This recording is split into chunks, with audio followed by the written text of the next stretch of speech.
Hello everyone, my name is Rahul Makwana, and till now we have completed chapter 1 of OC and different chapters of OC, that is 5 and 6, right? So in that chapters we understood that what is business, and business is very much important for the livelihood of our human activity, right? And economic activity માં business છે તે સૌથી વધારે important role play કરે છે કન્ટ્રીના development માટે પણ. સો બિઝનેસના development માટે હવે શું કરવું, right? So the chapter we are going to start now, that is chapter 2, business service 1. In this we are going to understand that there are several services and because of which the business grows, right? બિઝનેસનું જે development કરવું હોય તો તમારે એના માટે અમુક services છે તે પ્રોવાઈડ કરવી પડે. So we will understand that which are the services which are helping the business to grow, right? So we are going to cover these four topics, that is postal services, insurance, go down services, and transportation services. So these are the four services in this chapter that we are going to cover to know and understand that how business is related with these all services and how these services is helpful to the business to grow, right? So let's start with the first service. And before starting with the first service, that is insurance, let's see what is written in the introduction. It is written that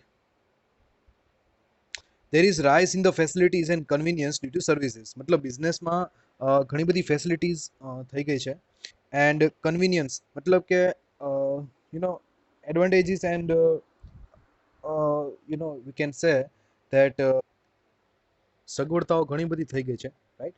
So because of which the business is growing. So these are the services, that is banking service, insurance service, postal, storage, transportation. See, these all services are helpful to all the type of sectors, that is three sectors are there: agriculture sector, industrial sector, right? So agriculture and industrial sector નું જે work છે એ છે કે એ production કરશે, right? And those production which is done by the agriculture and industrial sector will be delivered and will be facilitated to the people by the help of the service sector, right? So service sector is very much important to each and every business, right? And as the modern world is growing, તો service સેક્ટરનું જે importance છે એ પણ ઘણું બધું increase થઈ ગયું છે, right? સો business માટે જ ખાલી સર્વિસ સેક્ટર છે હેલ્પફુલ નથી, બટ ફેમિલી અને સોશિયલ સર્વિસ માટે પણ, મતલબ કે રિલેશનશિપ્સ માટે પણ જે કોમ્યુનિકેશન છે, transportation and each every type of services are very important. So services છે એ સમજવી ઘણી બધી ઇમ્પોર્ટન્ટ છે, જેમાંથી first service that you need to understand, that is insurance service, right? Okay, let's see what is the meaning of insurance. The words which is being highlighted, that is the meaning. Insurance refers to the written contract. It is a written contract between two parties, means two people, જેમાંથી insuree pays premium. Insuree, okay, there are two terms in this chapter they are using is, that is insuree and insurer. So insuree means આપણે જે insurance લે છે તે, and ઇન્સ્યોરર મતલબ કે જે insurance company જે આપને ઇન્સ્યોરન્સ આપે છે તે. સો ફોર એક્ઝામ્પલ તમે એલઆઈસી છે, ઇન્ડિયન લાઈફ ઇન્સ્યોરન્સ કોર્પોરેશન, એની પાસે તમે જો ઇન્સ્યોરન્સ લીધું હોય, so we will be known as a insuree and LIC will be known as the insurer, right? So you have to now I will not use the words કે આપણે insurance લીધું, I will use the words insuree and insurer. હવે હું આ terminologies use કરીશ, so you need to remember this. Okay, so it is a written contract between whom? Insuree and the insurer, જેમાં ઇન્સ્યોરી છે ને એ પ્રીમિયમ પે કરશે અને ઇન્સ્યોરર છે એ જ્યારે પણ એ ટાઈપનું રિસ્ક માટે જે ટાઈપના રિસ્ક માટે ઇન્સ્યોરી પ્રીમિયમ પે કરે છે તો એના માટે એક કમ્પેન્સેશન આપશે, મતલબ કે એની ભરપાઈ આપશે. સો બેઝિકલી એવું થાય છે, ઇન્સ્યોરી અને ઇન્સ્યોરર વચ્ચે એવા ટાઈપનો કોન્ટ્રાક્ટ થાય છે કે હું તમને અત્યારે પ્રીમિયમ પે કરું છું અને મને એવી બીક છે કે આટલા ટાઈમની અંદર આવા ટાઈપનો કાંઈ લોસ થઈ શકશે, પછી એ લાઈફનો પણ લોસ હોઈ શકે, રાઈટ? કોઈ પણ ગુડ્સના ડેમેજ થવાનો લોસ હોઈ શકે, બિઝનેસનો લોસ હોઈ શકે, કોઈ પણ ટાઈપના લોસ હોઈ શકે. તો તમને જે પણ ટાઈપનો રિસ્ક છે એ લાગતો હોય એ રિસ્ક પ્રમાણે તમે છે ને નું ઇન્સ્યોરન્સ પોલિસી લઈ શકો છો, and in return you have to pay some premium. Basically તો તમને ખબર જ છે કે ઇન્સ્યોરન્સ શું છે, રાઈટ? આપણે પ્રીમિયમ પે કરવાનું હોય અને જેના માટે આપણે પ્રીમિયમ પે કરતા હોય એ ટાઈપની ઇવેન્ટ અગર થઈ જાય એકચ્યુઅલી, તો ઇન્સ્યોરન્સ કંપની છે એ તમને એનું પેમેન્ટ આપશે. તમને જેટલો લોસ થયો હશે એનું કમ્પેન્સેશન તમને પે કરશે, right. So such type of contract is known as insurance. અને એ જે કોન્ટ્રાક્ટ તમે કરાવો છો એને ઇન્સ્યોરન્સની લેંગ્વેજમાં ઇન્સ્યોરન્સ પોલિસી પણ કહેવાય છે, right. Okay, so that was the meaning of insurance. Now this things will be new for you, કે જે ઇન્સ્યોરન્સ છે તો એ અમુક પ્રિન્સિપલ્સ ઉપર બેઝડ છે. There are some rules and regulations that the insurance company have been made, right? So basically the insurance business and the insurance companies are running on the four type of principles. The four type of principles are: first is utmost good faith, then it is principle of indemnity, then it is insurable interest, and principle of subrogation, right? So let's understand the first one, that is principle of utmost good faith. See, the heading itself says utmost means maximum, good faith matlab ke vishwas hovo, right? So what is this, what they are trying to say is that તમે જ્યારે લોકો insurance contract કરો, means both the parties, ઇન્શ્યોરી અને ઇન્શ્યોરર, બંને પાર્ટીઝે જે પણ તમે insurance કરાવતા હોય તો એ ઇન્સ્યોરન્સ કોન્ટ્રાક્ટ રિલેટેડ જે કાંઈ ઇન્ફોર્મેશન હોય તો તમારે એ પહેલેથી જ એમને શેર કરી દેવી પડે. મતલબ કે ફોર એક્ઝામ્પલ તમે લાઈફ ઇન્સ્યોરન્સ કરાવતા હોય, રાઈટ, તમારા ખુદનું, અને ફોર એક્ઝામ્પલ કે કોઈ પણ એક પર્સન, તમે નહીં, બીજો કોઈ પર્સન એ લાઈફ ઇન્સ્યોરન્સ કરાવે છે અને એને કેન્સર છે યા તો કોઈ એવી ડિઝીઝ છે જેનાથી એની લાઈફને થ્રેટન છે, જેમ કે એની ડેથ થવાની પૂરેપૂરી શક્યતાઓ છે, અને એ વાત અગર જો એને છુપાવતો હોય, so that should not be the case, right. સો જ્યારે તમે ઇન્સ્યોરન્સ લેવા જતા હોય તો ત્યારે જે ટાઈપનું ઇન્સ્યોરન્સ તમે લ્યો છો તો એ ઇન્સ્યોરન્સ રિલેટેડ જે ટાઈપનું રિસ્ક એમાં ઇન્વોલ્વ હોય તો તમારે એ ઇન્સ્યોરન્સ જે તમે લેતા હોય એના રિલેટેડની જેટલી પણ ઇન્ફોર્મેશન જે વેલિડ હોય એ તમારે બધી શેર કરી દેવી પડે.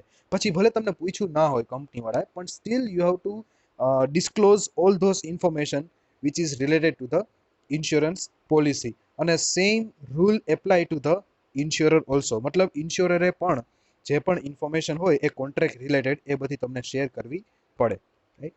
સો પાછળથી એવું ન થવું જોઈએ કે જ્યારે કોન્ટ્રાક્ટ થતો હતો ત્યારે તો તમે આવી મને ચોખવટ નહોતી કરી, રાઈટ. સો બંને પાર્ટીઝમાંથી કોઈ પણ પાર્ટીઝમાંથી આ ટાઈપનું આગળ જતા કોઈ પ્રોબ્લેમ કે ઇસ્યુ ન થવો જોઈએ. અગર જો તમે કોઈ તમારી ઇન્ફોર્મેશન છે એ શેર કરવાની જે હતી એ નથી કરી, મતલબ કે તમે છુપાવીને રાખ્યું છે, in that case what will happen, in that case એવું થશે કે આ જે પ્રિન્સિપલ છે, principle of utmost good faith, that will B broken.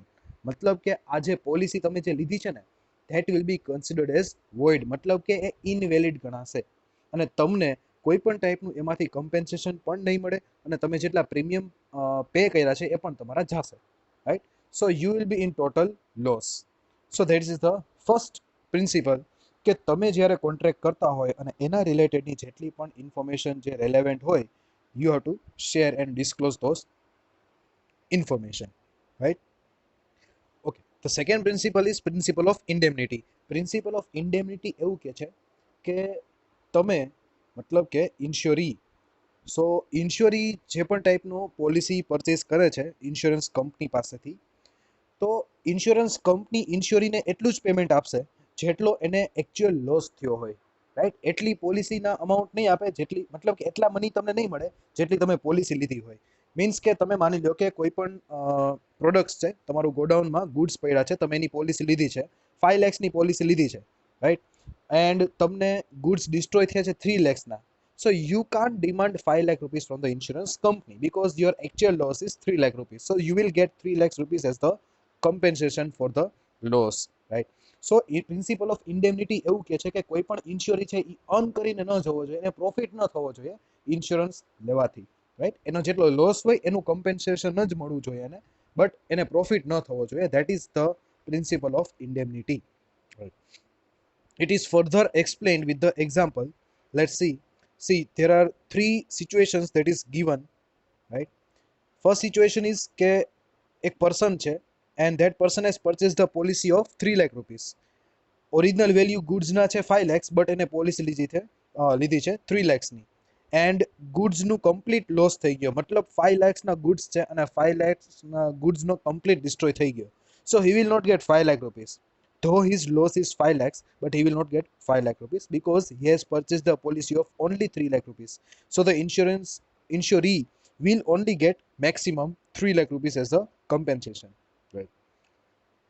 Next situation is product is of 5 lakh rupees and he has taken the policy of 3 lakhs.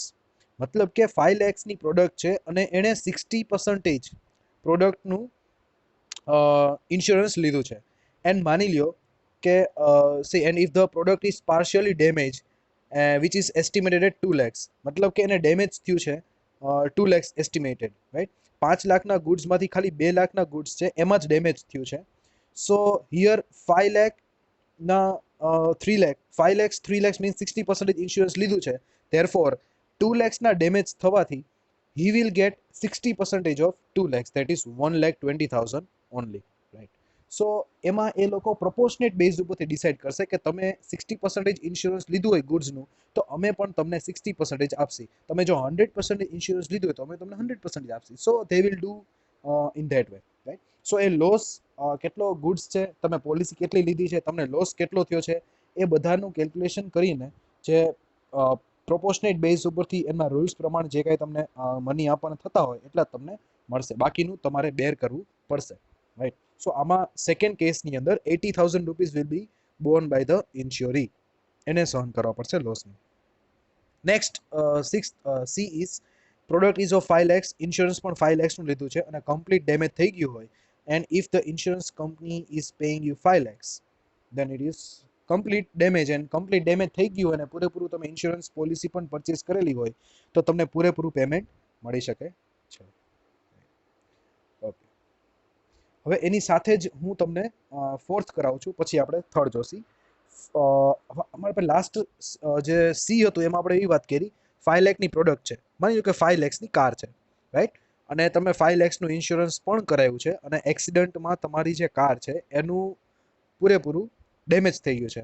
So the insurance company is paying you 5 lakhs fully, right. તો પૂરેપૂરા તમને 5 લાખ ગાડીના જે insurance પોલિસીના થતા હતા એ આપી દીધા, right. નાવ જે સ્ક્રેપ વધ્યો છે, કારનો સ્ક્રેપ, સ્ક્રેપ મતલબ જે ભંગાર તમે કહી શકો, સ્ક્રેપ વધ્યો છે, તો એ સ્ક્રેપને ઓનરશિપ હવે એ તમારી નથી રહેવાની, એ કંપનીની થઈ જશે. બીકોઝ સી, એક તો તમે કાર લીધી, તમે એની 5 lakhsની પોલિસી લીધી, તમને કારના પૂરેપૂરું પેમેન્ટ મળી ગયું છે, તેમ છતાં પણ તમે જે સ્ક્રેપ હોય એ સેલ કરીને તમને બીજી એક્સ્ટ્રા ઇન્કમ થઈ શકે. So that will not happen, right. So the scrap જે વધશે ને એ બધું કંપનીવાળા લઈ જશે ને એ લોકો જે પછી કરવું હોય તે કરે. મીન્સ કે એક કાર એકવાર તમને 5 lakhs રૂપીઝ પોલિસીના પૂરેપૂરા પે કરી દીધા તો એવા કેસની અંદર કંપની પૂરેપૂરું જે ઓનરશિપ હશે પ્રોડક્ટની એ એમની થઈ જશે, તમારી નથી રહેવાની. That principle is known as principle of subrogation. એમાં પણ એવું જ કીધું છે, see when a policy is taken અને ફૂલી ડેમેજ થઈ ગયું હોય અને કંપની તમને પૂરેપૂરું પેમેન્ટ જો આપી દેતા હોય તો જે પ્રોડક્ટ છે જે ડેમેજ થઈ ગયું છે એની ઓનરશિપ ઇન્સ્યોરન્સ કંપનીને ટ્રાન્સફર થઈ જશે. બટ આ જે પ્રિન્સિપલ છે એ લાઈફ ઇન્સ્યોરન્સ ઉપર એપ્લિકેબલ નથી થતો. મતલબ કે એવું નથી થવાનું કે તમે કોઈ પર્સન હોય એણે લાઈફ ઇન્સ્યોરન્સ પોતાની લાઈફ ઇન્સ્યોરન્સ પોલિસી લીધી હોય 10 લાખની, રાઈટ. અને એની ડેથ પછી કંપનીવાળા 10 લાખ આપે ને પછી એમ કહે કે ભાઈ બોડી મને આપી દો, એમ કેમ કે મેં તો પૂરેપૂરું બોડીનું પેમેન્ટ આપી દીધું. So that rule means this principle is not applicable on life insurance. બાકી જેટલા પણ જનરલ ઇન્સ્યોરન્સ છે, મતલબ કે પ્રોડક્ટ્સ ઉપરના ઇન્સ્યોરન્સ છે, તો એના ઉપર આ જે પ્રિન્સિપલ છે, principle of subrogation, that will be implemented, right? So that is the principle of subrogation. And last, that is principle of insurable interest. Here it is said that કે જે વ્યક્તિ ઇન્સ્યોરન્સ કોઈ પણ પ્રોડક્ટનો લેતો હોય તો એ પ્રોડક્ટમાં એનો ફાઇનાન્શિયલ ઇન્ટરેસ્ટ હોવો જોઈએ. અગેન આઈ એમ રિપીટિંગ કે જે પર્સન જે પણ પ્રોડક્ટનું ઇન્સ્યોરન્સ લેતો હોય તો એ પ્રોડક્ટમાં એનો ફાઇનાન્શિયલ ઇન્ટરેસ્ટ હોવો જોઈએ. એનો મિનિંગ એવો થયો, C here best example is given. The owner of the house has financial interest in a house while a tenant of the house does not have financial interest. તો તમને financial ઇન્ટરેસ્ટનો meaning સમજાવ્યો છે કે તમે તમારા ઘરની અંદર રહેતા હોય તો તમને તમારા ઘરનું તમે પૂરેપૂરું ધ્યાન રાખશો because your financial interest is there in that house. But જે ભાડે કોઈ પણ પર્સન છે એ ઘરમાં રહેતો હોય કોઈ પણ બીજા પર્સનના, તો એને એટલા મતલબ એને એટલું પૈડી ના હોય એમ એના ઘરની, right. Because it is not his house, it is of someone else house. તો એમાં એનો ફાઇનાન્શિયલ ઇન્ટરેસ્ટ કોઈ પણ ટાઈપનો નથી. મતલબ કે કોઈ પણ પર્સન ભાડે હોય તો એ એના ભાડાના ઘરનું ઇન્સ્યોરન્સ છે ને એ ન કરાવી શકે, એ મકાન માલિક જ કરાવી શકે. બીકોઝ ભાડાના ઘરનો જે વ્યક્તિ છે એણે એ ઘરની ઉપર કોઈ પણ ફાઇનાન્શિયલ ઇન્ટરેસ્ટ નથી. So that is the principle of insurable interest કે મેં જો પૈસા કે મારી જો ઓનરશિપ ન હોય કોઈ પણ પ્રોડક્ટની તો હું એ પ્રોડક્ટનો ઇન્સ્યોરન્સ ન કરાવી શકું. જેની ઓનરશિપ હોય, જેનો ફાઇનાન્શિયલ ઇન્ટરેસ્ટ હોય, એ જ પર્સન એ પ્રોડક્ટની ઇન્સ્યોરન્સ છે એ કરાવી શકે. So that is the fourth one. So these are the four principles. First principle હતું principle of utmost good faith, means કે બને એકબીજા પર સરખો વિશ્વાસ રાખવો જોશે એન્ડ બને બધી ઇન્ફોર્મેશન જે કંઈ હશે તે શેર કરવી જોઈએ. અગર નહીં કરો તો ફ્રોડ ગણાશે and your insurance policy will be considered as void. Second was principle of indemnity, right, કે જેમાં એ લોકોનો રૂલ એવો છે કે કોઈ પણ ઇન્સ્યોરી હોય એ અર્ન કરીને ન જવો જોઈએ, પ્રોફિટ કરીને ન જવો જોઈએ. જેટલો લોસ હોય એટલું જ એને કમ્પેન્સેશન મળશે. અને પૂરેપૂરું જો પેમેન્ટ આપી દેશે તો જે ઓનરશિપ છે પ્રોડક્ટની એ કંપની ઉપર ટ્રાન્સફર થઈ જશે. That is known as principle of subrogation. And last was principle of insurable interest, કે જેમાં જેનો ફાઇનાન્શિયલ ઇન્ટરેસ્ટ હોય જે પ્રોડક્ટમાં, જેની ઓનરશિપ હોય એ જ એનું ઇન્સ્યોરન્સ છે તે કરાવી શકે છે. So that was the principle of insurable interest. So this was the topic of insurance and a short introduction of the chapter, right? So now the upcoming topics are types of insurance. So we will see what is life insurance and what is general insurance, right? So that's it for this video. Thank you and have a nice day.